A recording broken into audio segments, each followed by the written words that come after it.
بسم اللہ الرحمن الرحیم۔ امید ہے کہ آپ سب خیریت سے ہوں گے۔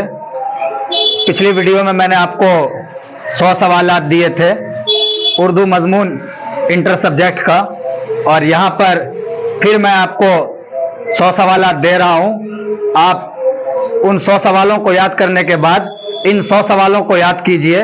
انشاءاللہ آپ جب پیپر میں بیٹھیں گے نا تو آپ کو میرے لکھے ہوئے سارے سوالات وہاں پر نظر آئیں گے، آپ کی محنت بیکار نہیں جائے گی۔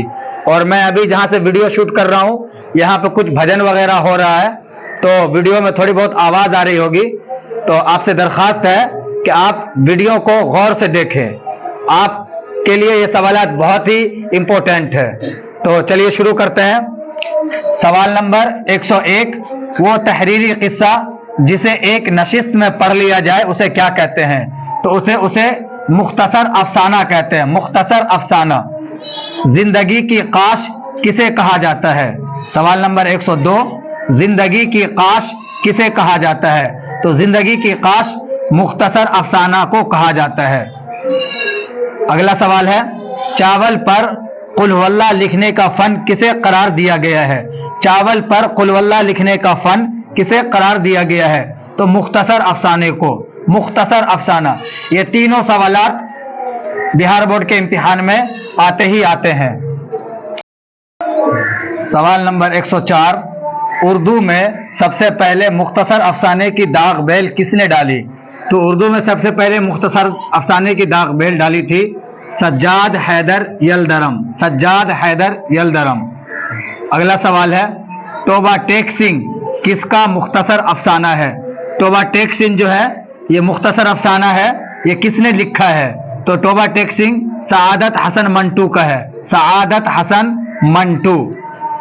سوال نمبر 106، سعادت حسن منٹو کب اور کہاں پیدا ہوئے؟ تو منٹو جو تھے وہ 1912 میں پیدا ہوئے۔ 1912 لدھیانہ کا ایک گاؤں ہے سمرالہ، لدھیانہ شہر کے اندر سمرالہ پڑتا ہے، لدھیانہ کے سمرالہ گاؤں میں سعادت حسن منٹو پیدا ہوئے تھے 1912 میں۔ سوال نمبر 107، منٹو کی ادبی زندگی کا آغاز کب ہوا؟ تو منٹو کی ادبی زندگی کا آغاز 1933 میں ہوا تھا۔ اگلا سوال ہے، منٹو کا پہلا افسانہ کب شائع ہوا؟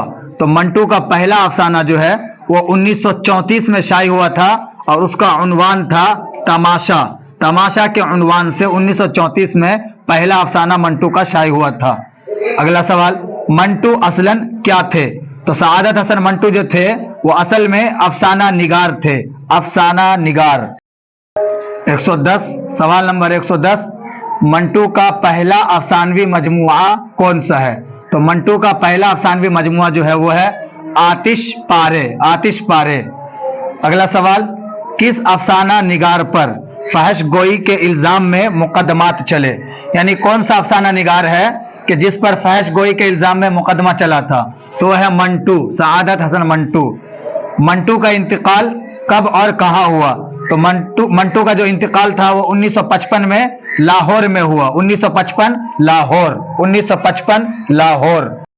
توبہ سنگھ کا اصل نام کیا ہے؟ توبہ سنگھ کا اصل نام جو تھا وہ بشن سنگھ۔ بشن سنگھ۔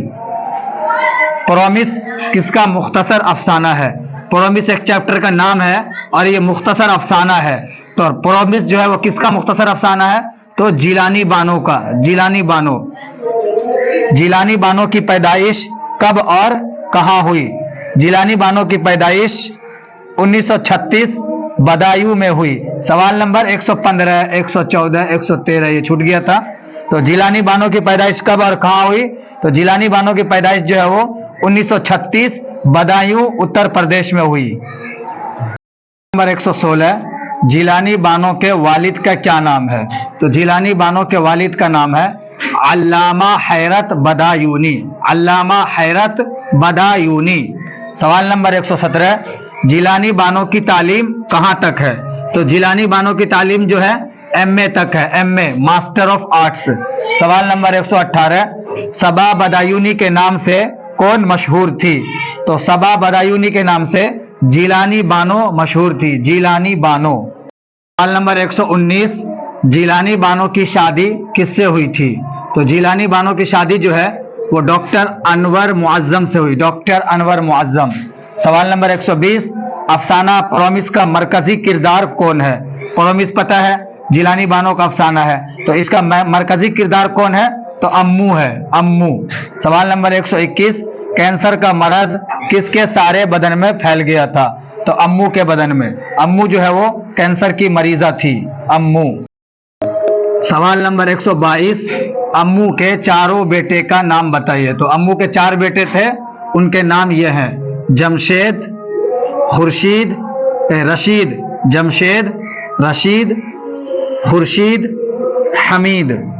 अगला सवाल है, अम्मू का कौन सा बेटा मिनिस्टर बन गया? तो अम्मू का जो बेटा था हमीद, वो मिनिस्टर बन जाता है।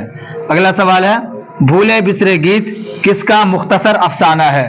तो भूले बिसरे गीत जो है वो शफी जावेद का मुख्तसर है, शफी जावेद, शफी जावेद। जावेद कब और कहां पैदा हुए? तो शफी जावेद 1935 मुजफ्फरपुर बिहार में पैदा हुए। अगला सवाल, शफी जावेद ने किस मजमून में एमए किया? तो शफी जावेद ने समाजियात में एमए किया। अगला, शफी जावेद का पहला अफसाना कौन सा है? तो शफी जावेद का पहला अफसाना आठ और तंबाकू है, आठ और तंबाकू। 128, सैयद अजीज अहमद किस ओहदे से सुबुकदोश हुए? तो अजीज अहमद जो है वो डायरेक्टर जनरल के ओहदे से सुबुकदोश हुए, डायरेक्टर जनरल। सवाल नंबर 129, रवि रंजन कौन थे? तो रवि रंजन जो थे वो अजीज अहमद के दोस्त थे और पेशे से जर्नलिस्ट थे। तो सैयद अजीज अहमद के जर्नलिस्ट दोस्त थे। अगला सवाल, भूले बिसरे गीत का मरकजी किरदार कौन है? तो भूले बिसरे गीत का मरकजी किरदार सैयद अजीज अहमद है, सैयद अजीज अहमद। इब्राहिम सक्का किसका मुख्तसर अफसाना है? तो इब्राहिम सक्का जो है ये सलाम बिन रज़ाक का अफसाना है, सलाम बिन रज़ाक। अगला सवाल, सलाम बिन रज़ाक कब और कहां पैदा हुए? तो सलाम बिन रज़ाक जो है 1941 में पैदा हुए, पनवेल महाराष्ट्र में, पनवेल महाराष्ट्र। अगला सवाल, सलाम बिन रज़ाक की तालीम कहां तक है?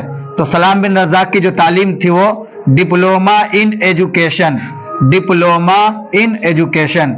सलाम बिन रज़ाक का पहला अफसाना कब शाये हुआ? तो सलाम बिन रज़ाक का पहला अफसाना जो है वो 1964 में शाये हुआ था, 1964। सवाल नंबर 135, सलाम बिन रज़ाक बम्बई म्यूनिसिपल कॉरपोरेशन से कितने सालों तक वाबस्ता रहे? तो सलाम बिन रज़ाक जो है वो बीएमसी के जो स्कूल होते हैं उन स्कूल में 35 सालों तक उस्ताद की हैसियत से काम करते रहे। सवाल नंबर 136, सलाम बिन रज़ाक को किस किताब के लिए साहित्य अकादमी इनाम से नवाजा गया? साहित्य अकादमी इनाम उनको जो है उनकी किताब थी शिकस्ता बुतों के दरमियान, शिकस्ता बुतों के दरमियान, उस किताब के लिए उनको नवाजा गया था। अगला सवाल, अफसाना इब्राहिम सक्का में किस गांव का किस्सा बयान किया गया है? यानी इब्राहिम सक्का जो मुख्तसर अफसाना है उसमें किस गांव का जिक्र आया है? तो धूरन, धूरन गांव, धूरन। अगला सवाल, गुबारे खातिर किस जमाने की तसनीफ है? तो गुबारे खातिर जो है ये 1942 भारत छोड़ो तहरीक जब चल रही थी उस जमाने की तसनीफ है, 1942। सवाल नंबर 139, गुबारे खातिर में कितने खतूत हैं? तो गुबारे खातिर में 3 खतूत है, 3। अगला सवाल है, सदीक़ मुकर्रम कौन है? तो सदीक़ मुकर्रम जो है वो हबीबुर रहमान खां शेरवानी, हबीबुर रहमान खां शेरवानी। अगला सवाल, गुबारे खातिर के खतूत किस जेल में लिखे गए? तो गुबारे खातिर के खतूत जो है वो किलाए अहमद नगर जेल में लिखे गए थे। अगला सवाल, मौलाना आज़ाद किस मुल्क में पैदा हुए? तो मौलाना अबुल कलाम आज़ाद जो है वो मक्का मुकर्रमा में पैदा हुए थे और गुबारे खातिर मौलाना अबुल कलाम आज़ाद की तसनीफ है। सवाल नंबर 143, मौलाना आज़ाद किस उम्र में पहली बार कांग्रेस के सदर हुए? तो मौलाना आज़ाद जो है कांग्रेस के सदर जो है 1923 में हुए थे पहली बार, और उस वक्त उनकी उम्र जो थी 35 बरस की उम्र थी। कांग्रेस की तारीख में सबसे कम उम्र के सदर बनने वाले अब तक मौलाना अबुल कलाम आज़ाद हैं, यही कांग्रेस पार्टी जो अभी भारत के अंदर है। सवाल नंबर 144, मौलाना आजाद के 3 अखबारात के नाम बताइए। तो मौलाना आजाद ने 3 अखबारात जारी किए थे। एक था अल हिलाल, अल बलाग, और तीसरा था लिसानुस सिद्क। सवाल नंबर 145, मौलाना आजाद का तारीखी नाम क्या था? तो मौलाना आजाद का तारीखी नाम फिरोज बख्त था, फिरोज बख्त, और असल नाम जो था वो महियुद्दीन था। सवाल नंबर 146, मौलाना आजाद रांची में कब तक नजरबंद रहे? तो मौलाना आजाद जो है वो रांची में 44 महीने बंद रहे, 44 महीने, 44। अगला सवाल, सवाल नंबर 147, मौलाना आजाद ने अल हिलाल कब निकाला था? तो मौलाना आजाद ने अल हिलाल 1912 में निकाला था, 1912। आगे बढ़ने से पहले आपसे दरखास्त है कि आप इन सवालों को अच्छी तरह से याद कीजिए और कमेंट बॉक्स में जाकर जो है कमेंट कीजिए, शेयर कीजिए, लाइक कीजिए और चैनल को सब्सक्राइब कीजिए। अपने दोस्त अहबाब को भी इस चैनल के बारे में बताइए। आप मेरे इन सवालों को अच्छी तरह से याद कीजिए। जब आप पेपर में जाइएगा तब उसके बाद जो है याद कीजिएगा कि हाँ मैंने आपको कहा था कि मेरे सवालों को याद कर लीजिए। चलिए आगे बढ़ते हैं। सवाल नंबर 148, मौलाना आजाद कब पैदा हुए? तो मौलाना आजाद 1888 में पैदा हुए। इंडिया विंस फ्रीडम किसकी किताब है? तो India wins freedom Maulana Azad की किताब है। सवाल नंबर 150, तर्जमानुल कुरान किसकी तसनीफ है? तो तर्जमानुल कुरान जो है वो मौलाना आजाद की तसनीफ है, मौलाना आजाद।